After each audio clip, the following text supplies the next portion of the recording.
തോന്നുന്ന, വെറുപ്പ് തോന്നുന്ന, സഹകരിക്കാൻ മനസ്സില്ലാത്ത ദൈവത്തിന്റെ കോപത്തിന്റെ ഒരു അനോയിന്റിങ് നമ്മുടെ മേൽ വേണം. അതുണ്ടെങ്കിൽ മാത്രമേ മറുവശത്തൂടെ സ്നേഹം വെളിപ്പെടുത്തുള്ളൂ. എത്ര പേർ മനസ്സിലാക്കുന്നുണ്ട്? ഇന്ന് പലരുടെ മേലും ദൈവത്തിൻ്റെ ഈ നിലവാരത്തിൻ്റെ ഒരു ലെവലില്ല. എല്ലാവരും അങ്ങ് സ്നേഹത്തിലാണ് നിൽക്കുന്നത്. പക്ഷേ എൻ്റെ കർത്താവ് പറയുന്നു, ഇന്ന് രാത്രി അവൻ പാപത്തോട് എതിർത്ത് നിൽക്കാനുള്ള ദൈവത്തിൻ്റെ ആ കോപത്തിൻ്റെ അനോയിന്റിങ് നമ്മുടെ മേലൊന്ന് ഇറങ്ങിയിരുന്നെങ്കിൽ ഞാൻ ഉറപ്പാ ഒരു പാതാള ഗോപുരത്തിനും നമ്മുടെ ഏറിയ നിൽക്കാൻ കഴിയത്തില്ല. അഡ്ജസ്റ്റ് ചെയ്ത് നിൽക്കാൻ പറ്റത്തില്ല വിശ്വാസിന്. ഇത് അകത്തിരിക്കുന്നെങ്കിൽ ഞാൻ ദൈവത്തെ സ്തുതിക്കുന്നു.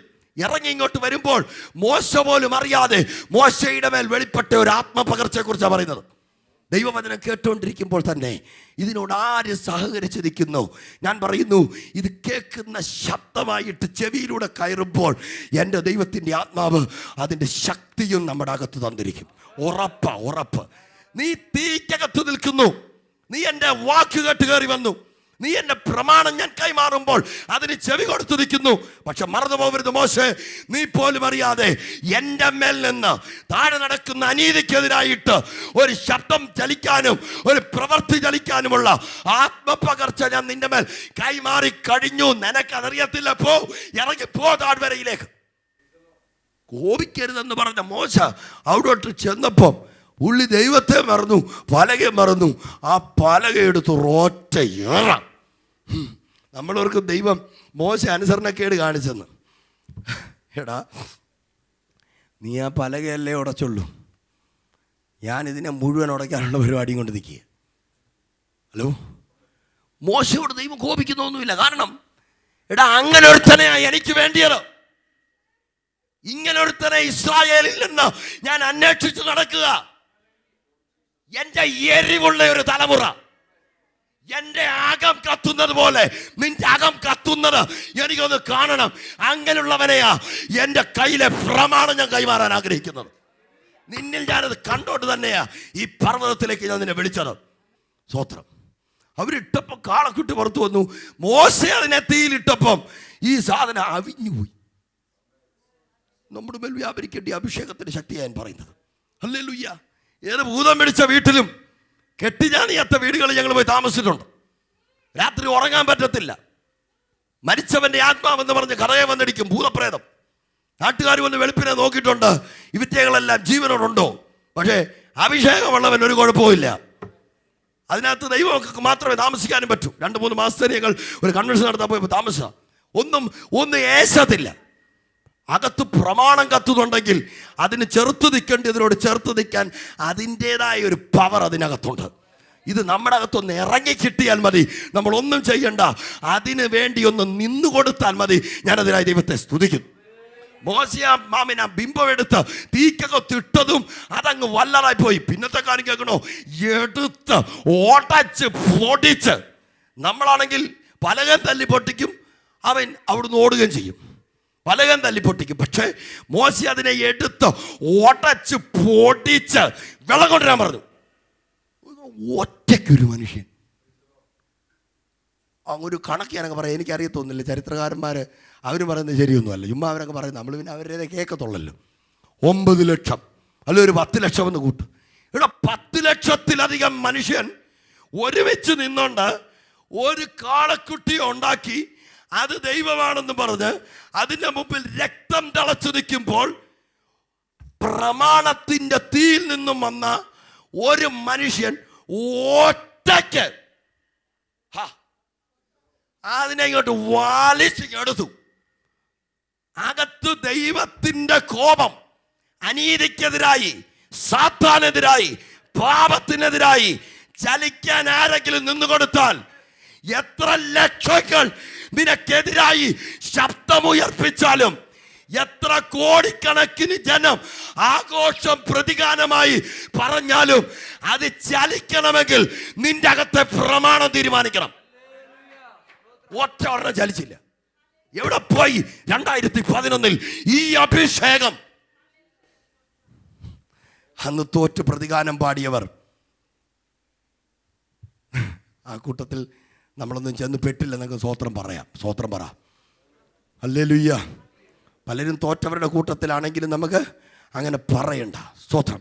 ഞാൻ പറയുന്നു, അകത്ത് ദൈവവുമായിട്ട് ബന്ധമുണ്ടെന്ന് പറഞ്ഞിറങ്ങിയാലും ദൈവം പറയുന്ന ആക്യുറസിക്ക് അനുസരിച്ച് കാളക്കുട്ടിയോട് അഡ്ജസ്റ്റ് ചെയ്ത് പോകാത്ത ആരെങ്കിലും ഉണ്ടെങ്കിൽ അവരാ പ്രമാണത്തിൽ നിൽക്കുന്നവർ. മോശ അതിനങ്ങോട്ട് ഓട്ടച്ച് അവർക്ക് മുമ്പായി നടക്കണമെന്ന് പറഞ്ഞുണ്ടാക്കിയതിനെ അവർക്ക് പുറകിലോട്ട് പോകത്തക്ക പരിപാടിയിൽ വെള്ളമാക്കി കുടിപ്പിച്ച് അവരകത്ത് കൊടുത്തു. മിണ്ടിയില്ല, തകർത്ത് കളഞ്ഞു. നമ്മുടെ അകത്തിരിക്കുന്ന പ്രമാണത്തിന് ചലിക്കാൻ നിന്നു കൊടുക്കുന്നവർക്കാണ് ഞാൻ ദൈവത്തെ സ്തുതിക്കുന്നു. ഒന്ന് രണ്ട് കാര്യം കൂടെ പറഞ്ഞ് നമ്മൾ പ്രാർത്ഥിക്കുക. ഒരു പ്രത്യേക വചനത്തിൻ്റെ വെളിപ്പാട് ഞാൻ പറയും. തീക്ക് നമ്മുടെ അകത്ത് ചില ജോഷ് കൈമാറാനുണ്ട്, ചില രോഷം. ഇതൊക്കെ ഇച്ചീച്ചിയാന്നാണ് പലരും പറയുന്നത്. കാരണം വെള്ളം പോലല്ല തീക്ക് പ്രത്യേകതയുണ്ട്. ഇത് ട്രാൻസ്ഫോർമേഷൻ വരുത്തുന്നതാണ്. ഇത് മനുഷ്യൻ്റെ അകത്തെ രൂപാന്തരപ്പെടുത്തുക. ഇതെല്ലാവർക്കും കൈകാര്യം ചെയ്യാൻ പറ്റത്തില്ല. ഇതൊരുവൻ്റെ അകത്ത് കയറിയാൽ അവൻ നീതികേടിനോട് അഡ്ജസ്റ്റ് ചെയ്യത്തില്ല. അവൻ കണ്ണിച്ച് കാര്യം പറയും. അതാരാണെന്നെങ്കിലും, ഏത് വ്യക്തിയാണെങ്കിലും, അത് എത്ര വലിയ അഹരോനാണെങ്കിലും, ഏത് വലിയ ദൈവത്തിൻ്റെ ജനമാണെങ്കിലും, ഏത് വലിയ മിരിയാമാണെങ്കിലും, ഇന്നലത്തെ തപ്പെടുത്തവളാണെങ്കിലും, ദൈവത്താൽ വിളിച്ചു വേർതിരിക്കപ്പെട്ടവരാണെങ്കിലും, നീതികേട് കണ്ടാൽ അകത്തു ദൈവത്തിൻ്റെ തീയുടെ മാഹാത്മ്യം ചലിക്കുന്നവൻ അതിനെതിരെ ചലിക്കും. അവനെതിരെ ഒന്നും ചലിക്കാൻ പാടില്ല. ഇന്ന് രാത്രിയിലും ഏതെങ്കിലും രീതിയിൽ തെറ്റിനെതിരെ കണ്ണടച്ചു പോകുന്ന ആരെങ്കിലും കണ്ട ഓർത്തോണം, അത് നിന്നെ കാളക്കുട്ടിയാക്കാനുള്ള ഒരു കൂട്ടുകെട്ട. സ്തോത്രം പറഞ്ഞോണം. എൻ്റെ അകത്തെ അനീതിക്കെതിരെ ആർക്കെങ്കിലും വിരൽ ചൂണ്ടാമെങ്കിൽ ഞാൻ അവനെ നോക്കി അഭിമാനത്തോടെ സ്തോത്രം ചെയ്യും. കാരണം ഇസ്രായേലിന്റെ ദൈവം അവൻ്റെ അകത്ത് വസിക്കുന്നു. അറിയാതെ ചുമ്മാതെ ഭോഷ്കും പറഞ്ഞ് പൊട്ടത്തരം പറഞ്ഞ് ഈ സത്യദൈവത്തെ വേണ്ടവണ്ണം തിരിച്ചറിയാതെ ആരെന്തെല്ലാം കാണിച്ചാലും ഞാൻ അവനെ നോക്കി ഭോഷ്കിന്റെ അപ്പനായ പിശാചും എന്ന് പറഞ്ഞാൽ പിണക്കതൊന്നുമല്ല. അങ്ങനെ ആയിരിക്കണം. ദൈവത്തിൻ്റെ നീതിക്കെതിരായിട്ട് ഒരൊറ്റ കുഞ്ഞുങ്ങൾ ചലിക്കാൻ നമ്മൾ ഇടം കൊടുക്കരുത്. ദൈവത്തോട് പ്രതിജ്ഞ എടുക്കണം. ഞങ്ങളുടെ അകത്ത് നീ കൈമാറുന്ന അഭിഷേകത്തിന് ഏത് താഴ്വാരയിലും ചലിക്കാൻ ഞങ്ങൾ നിന്നു കൊടുക്കാൻ തയ്യാറാണ്. പ്രതിജ്ഞാബദ്ധരായിരിക്കണം. അവൻ്റെ തീയെ അവഹേളിക്കുന്നവരായിരിക്കരുത്. ഭയങ്കര വലിയ കാര്യങ്ങളാണ്. അവൻ ഒട്ടച്ചു കളഞ്ഞതിനായി ഞാൻ ദൈവത്തെ സ്തുതിക്കുന്നു. ഇന്ന് രാത്രിയിലും എവിടെങ്കിലും ദൈവത്തിൻ്റെ ബന്ധം നമ്മുടെ മേൽ ആഴത്തിൽ ഇറങ്ങിയിട്ടുണ്ടെങ്കിൽ ഓർത്തോണം, ദേശത്തെ നീതികേടിനെതിരായി ദൈവം നമ്മളെ റിക്രൂട്ട് ചെയ്ത് കഴിഞ്ഞിരിക്കുന്നു. ദൈവത്തിൻ്റെ ഒരു നിയമനം നമ്മുടെ മേൽ ഇറങ്ങിയിട്ടുണ്ട്. ചോദിക്കണം. ദേവദാസൻ ശിവ് പാസ്റ്ററുടെ പ്രസംഗം ഞാൻ ദൈവത്തെ ഓർത്ത് സ്തുതിക്കുന്നു. ഭയങ്കര ഡീപ്പ് ഏരിയയിലേക്ക് ദൈവം നമ്മളെ വിളിക്കുക. വാ, കം ടു ദ മൗണ്ടൻ. ഒരു സ്ഥലമുണ്ട്, കയറി വാ. കാരണം ആരും ഇരുന്നിട്ടില്ലാത്തതുപോലെ ഞാൻ നിന്നെ ഇരുത്തും. പക്ഷെ ഒരു കാര്യം, ആരും ഇറങ്ങിയിട്ടില്ലാത്തതുപോലെ ഞാൻ ഇറക്കുകയും ചെയ്യും. അല്ലോ, മനസ്സിലായോ? ആരും പറഞ്ഞിട്ടില്ലാത്തതുപോലെ ഞാൻ നിന്നെ കൊണ്ട് പറയിപ്പിക്കും. ആരും ചെയ്തിട്ടില്ലാത്തതുപോലെ ഞാൻ നിന്നെ കൊണ്ട് ജയിക്കും. എൻ്റെ കൈ നിന്നോട് കൂടെ ഇരിക്കും. ഞാൻ ആ വെളിപ്പാടിനെ സ്തോത്രം ചെയ്യും. അവൻ ദൈവപ്രവൃത്തിക്ക് വേണ്ടി ചുമല് കൊടുത്തോണം. നിത്യതയുടെ വെളിപ്പാടിന് വേണ്ടി ആരെങ്കിലും നിന്നാൽ അവൻ്റെ കൂടെ നിന്നോണം. ദൈവത്തെ ആരാധിക്കാൻ ആരെങ്കിലും പറഞ്ഞാൽ സ്തോത്രം ചെയ്തോണം. ഈ ശബ്ദം നിങ്ങൾക്ക് വേണ്ടി പ്രയോജനപ്പെടുത്താൻ ദൈവമേ അവരെ സഹായിച്ചത് കൊണ്ട് സ്തോത്രം ചെയ്തോണം. കർത്താവ് ഞങ്ങൾക്ക് തരുന്ന അവസരത്തിന് സ്തോത്രം. അപ്പൻ തരത്തില്ല, അമ്മ തരത്തില്ല. അമ്മയുടെ വായിന്ന് സുവിശേഷം കേട്ട് രക്ഷിക്കപ്പെട്ടവരാരാ? അപ്പൻ്റെ വായിന്ന് സുവിശേഷം കേട്ട് രക്ഷിക്കപ്പെട്ടവരാരാ? കൂടിരുന്നൊന്ന് പ്രാർത്ഥിക്കാൻ കിട്ടത്തില്ല. ആമേൻ. ആരും കിട്ടത്തില്ലെന്നേ. നമ്മുടെയൊക്കെ തലമുറകളെ ശാസിച്ച് വളർത്തുന്ന ഇടയന്മാർക്കായി ഞാൻ ദൈവത്തെ സ്തുതിക്കുന്നു. ദൈവസഭകൾ ചലിക്കട്ടെ. അകത്ത് പ്രമാണമുള്ളവന് റെസ്റ്റ് കൊടുക്കരുതെന്ന് ഞാൻ പറയണം. പാസ്റ്റർ സജോഷേ, അടുത്ത മാസം മീറ്റിംഗ് നടത്തിക്കോണം. Take the risk. നീ നടത്തോ, ഞങ്ങൾ വരുന്ന സ്തോത്രം ചെയ്ത് പ്രാർത്ഥിച്ചിട്ട് പൊക്കോളാം. അങ്ങനെ പറയണം. പുള്ളി റെസ്റ്റ് കൊടുക്കരുത്. അടുത്ത ആഴ്ച നടത്താൻ പറയണം. രാത്രിയും പകലും കൊയറും പ്രാക്ടീസ് ചെയ്ത് പിള്ളേർ നടക്കണം. അവരുടെ സ്കൂളിൽ പോക്കാം, നോ പ്രോബ്ലം. കർത്താവ് കൈകാര്യം ചെയ്യും. മുതലാക്കുന്നവർക്കാണ് ഞാൻ ദൈവത്തെ സ്തുതിക്കുന്നു. സീനായി കത്തി നിൽക്കുമ്പോൾ അതിനകത്ത് കയറി വന്ന് പ്രമാണം കൈപ്പറ്റുന്നവർ ഓർത്തോണം, നീ ഇറങ്ങിപ്പോകുന്നത് വൃഥാവല്ല. ദൈവത്തിൻ്റെ ഇഷ്ടം ചെയ്യാനാണ് നീ ഇറങ്ങിപ്പോകുന്നത്. ദൈവം നിന്റെ കൂടെ ഇരിക്കും. ആമേൻ. 1 കൊരിന്തി ദൈവവചനത്തിലേക്ക് കിടക്കാം. 1 കൊരിന്ത്യർക്ക് എഴുതിയ ലേഖനം 1-ാമത്തെ അധ്യായം. ദൈവവചനത്തോട് ഭയങ്കര ആരാധനയുള്ളവർക്കാണ് ഞാൻ ദൈവത്തെ സ്തുതിക്കുന്നു. ക്രൂശിന്റെ വചനം നശിച്ചു പോകുന്നവർക്ക് ഇനി വചനത്തോട് നല്ല ആരാധന വേണം കേട്ടോ. ഞങ്ങൾ ക്രൂശിക്കപ്പെട്ട ക്രിസ്തുവിനെ പ്രസംഗിക്കുന്നു. അല്ലോ, മനസ്സിലായോ? കേട്ടോ, ഞങ്ങളോ ക്രൂശിക്കപ്പെട്ട ക്രിസ്തുവിനെ പ്രസംഗിക്കുന്നു. ക്രൂശിക്കപ്പെട്ട ക്രിസ്തുവിനെ പ്രസംഗിക്കാം. നയിൻ പട്ടണത്തിൽ ഒരു വിധവ പൊട്ടിക്കരഞ്ഞുകൊണ്ടൊരു മരിച്ചുപോയ തൻ്റെ കുഞ്ഞിനെ മഞ്ചലിലിട്ടുകൊണ്ട് ശവമടക്കാൻ പോകുന്നത് 2 മണിക്കൂർ ഇന്ന് കീച്ചി പ്രസംഗിച്ചിട്ടുണ്ട് ഞാൻ. എന്തോ പ്രസംഗമായിരുന്നു അറിയോ, ആ വാക്കൊക്കെ എങ്ങനെയൊക്കെ പറയുക, അടിപൊളി പ്രസംഗമായിരുന്നു. തുപ്പല് തൊട്ടൊരു കുരുടൻ്റെ കണ്ണിലോട്ട് പുരട്ടിയപ്പോൾ പോയി ശീലോഹം കുളത്തിൽ പോയി കഴുക, എന്നിട്ട് കാഴ്ച പ്രാപിച്ചു എന്ന് പറഞ്ഞപ്പോൾ ഈ പൊക്കമുള്ള പുൾപിറ്റേന്ന് എടുത്ത് ചാടിയത് എനിക്ക് ഓർമ്മയുണ്ട്. കുരുടൻ ചാടിയതുപോലെ തിരിച്ച് കയറാൻ സ്റ്റേജിൽ സ്റ്റെപ്പ് അവിടെ അല്ലായിരുന്നു. പിന്നെ ഒത്തിരി കഴിഞ്ഞ് പുറകെ കൂടെ ഞാൻ വന്ന് കയറിയത്. ഒത്തിരി കയ്യടി എനിക്ക് കിട്ടി. അടിപൊളി പ്രസംഗമായിരുന്നു എന്ന് പറഞ്ഞു. നല്ല രസമല്ലേ ആക്ട് ചെയ്ത് പ്രസംഗിക്കുന്നത്, കുരുടൻ ചാടി വെള്ളത്തിൽ ചാടി എന്നൊക്കെ പറഞ്ഞു. കാരണം അപ്പം എടുത്തു നുറുക്കി 5000 പേർക്ക് കൊടുത്തത് 5000 സ്റ്റേജിലും പ്രസംഗിക്കാം. കാരണം ചെയ്തു വെച്ചത് എഴുതി വെച്ചേക്കുക, നുറുക്കിയത് രീതി എഴുതി വെച്ചേക്കുന്നത്. ഏത് രീതിയിലും തൊടാം, ഏത് അത്ഭുതത്തെയും പ്രസംഗിക്കാം, ഏത് വചനം പ്രസംഗിക്കാം. കാരണം അത് മുഴുവൻ ഒരുപാട് പ്രവാചകന്മാർ എഴുതി വെച്ചിട്ടുണ്ട്. അത് മുഴുവൻ ഓരോരുത്തർ സംഭവമായി എഴുതി വെച്ചിട്ടുണ്ട്. വളരെ നല്ലതാ, നല്ല രീതിയാണ് പ്രസംഗിക്കാൻ. അതിനകത്തൂടെ നമ്മളെ തൊടാതെ പോകാത്ത, തൊട്ടു പോകാത്തതായി ഒരു തൂതുമില്ല. ഞാൻ അതേലും ഒരു 2-3 ഇവിടെ കാച്ചിയാൽ കണ്ണുനീരോടെ കരഞ്ഞേറ്റെടുക്കും.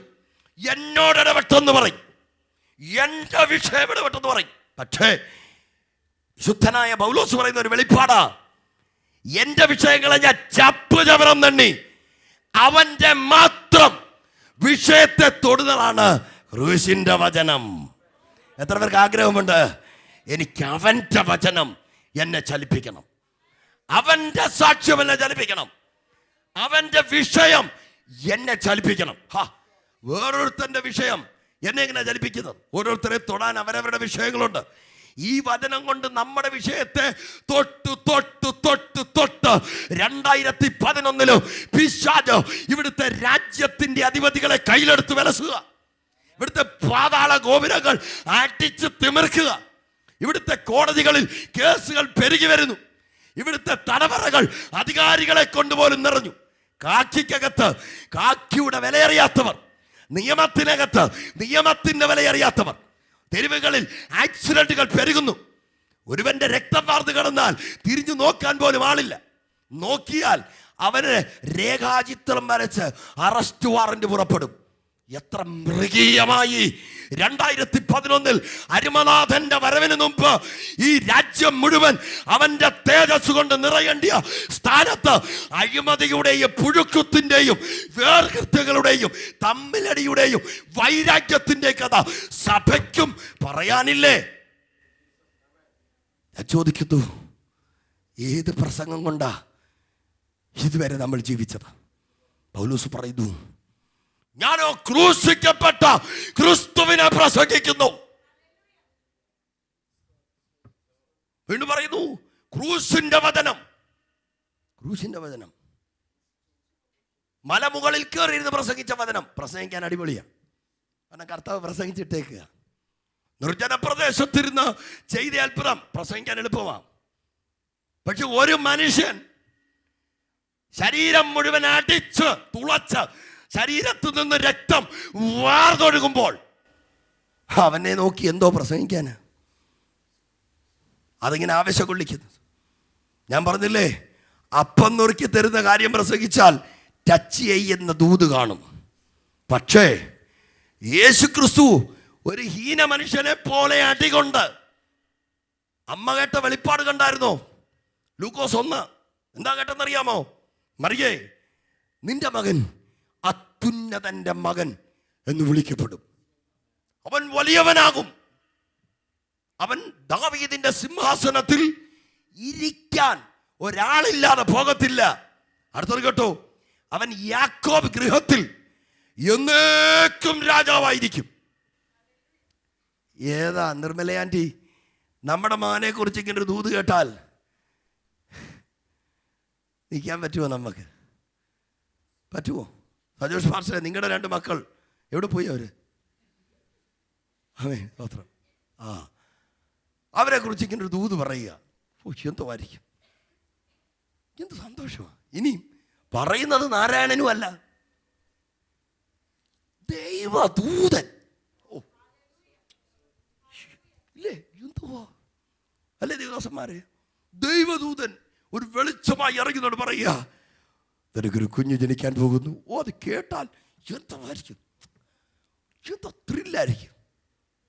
ഈ വെളിപ്പാടകത്ത് വെച്ചുകൊണ്ട് ജന്മം കൊടുത്ത് കുഞ്ഞങ്ങോട്ട് ജനിച്ച് കിയ കിയ നലയ്ക്കുന്നതിന് മുമ്പ് കുതിരക്കുളം പടികൾ കേൾക്കുന്നു.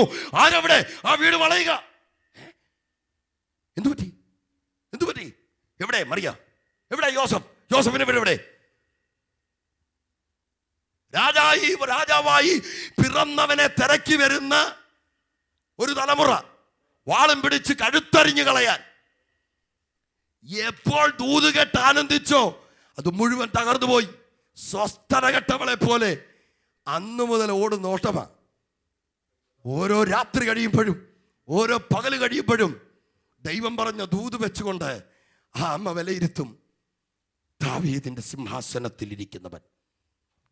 ഞാൻ അവരെ കുറ്റം പറയത്തില്ല, കാരണം ദാവീദിന്റെ സിംഹാസനത്തിന്റെ ചരിത്രം അവർക്കറിയാം. അന്നത്തെ രാജ്യത്വത്തിന്റെ ശക്തി അവർക്കറിയാം. വെട്ടിപ്പിടിച്ച അധികാരങ്ങളെ കുറിച്ച് അവർക്കറിയാം.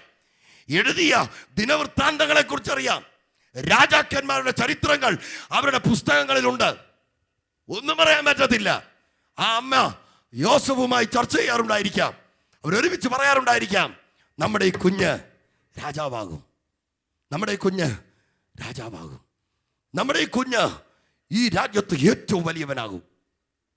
30 വയസ്സ് വരെ നോക്കി, നത്തിങ് ഹാപ്പനിങ്. ഒന്നും കാണുന്നില്ല. മറിയേ അറിഞ്ഞോ? എന്താ? യോർദാനിൽ വെച്ച് നിങ്ങളുടെ കുഞ്ഞിന്റെ മേൽ പരിശുദ്ധാത്മാവ് ഇറങ്ങി. എന്നിട്ട് എങ്ങോട്ട് പോയെന്നറിയത്തില്ല. ഞങ്ങൾ മുഴുവൻ അവനെ തിരയുക, കാണാനില്ല. ഒരു വാക്ക് പറയാതെ പോയോ? ആറ്റുനോറ്റ് വളർത്തിയ കുഞ്ഞിനെ കാണാനില്ല. അമ്മ ടെൻഷൻ അടിച്ചു. ഇനിയിപ്പോ ആ കുഞ്ഞിനെ തപ്പിപ്പോകാൻ എവിടെ പോകും? നീണ്ട 30 വർഷം ദൈവത്തിന്റെയും മനുഷ്യരുടെയും ജ്ഞാനത്തിൽ വളർന്നവൻ എന്ന് പറഞ്ഞാൽ എവിടെ പോകണം, എവിടെ പോവരുത്, എങ്ങനെ പോകണം, എങ്ങനെ പോവരുത്, എപ്പോൾ പോകണം, എപ്പോൾ പോകരുത്, ഇതെല്ലാം അറിയാവുന്ന കുഞ്ഞിനെ കാണാനില്ല. ഓർത്ത് നോക്കിയ കൊച്ചു കുഞ്ഞിനെ കാണാനില്ല, സമ്മതിക്കാം. പക്ഷേ വിവാഹപ്രായമെത്തിയ ഒരു പുരുഷനെ കാണാനില്ല. എന്തായിരിക്കും നാട്ടുകാർ പറയുന്നത്? അമ്മ ചങ്കുപൊട്ടി. 40 ദിനരാത്രങ്ങൾ കഴിഞ്ഞപ്പോ യേശു കർത്താവ് വെളിപ്പെടുക. ഏതു നാളിലും ഏതു നേരത്തും അങ്ങേ വാഴ്ത്തി സ്തുതിച്ചിടും എന്റെ ദൈവം യേശുവേ. ഏതു നാളിലും ഏതു നേരത്തും അങ്ങേ വാഴ്ത്തി സ്തുതിച്ചിടും എന്റെ ദൈവമേ യേശുവേ. മനം നിറഞ്ഞാക്കുന്നു മന്നവനെ വാഴ്ത്തുന്നു, മനം നിറഞ്ഞാക്കുന്നു മന്നവനെ വാഴ്ത്തുന്നു. എത്രയോ നന്മകൾ ജീവിതത്തിൽ ചെയ്തതോർക്കുമ്പോൾ ഏതു നാളിലും ഏതു നേരത്തും അങ്ങേ വാഴ്ത്തി സ്തുതിച്ചിടും എന്റെ ദൈവമേ യേശുവേ.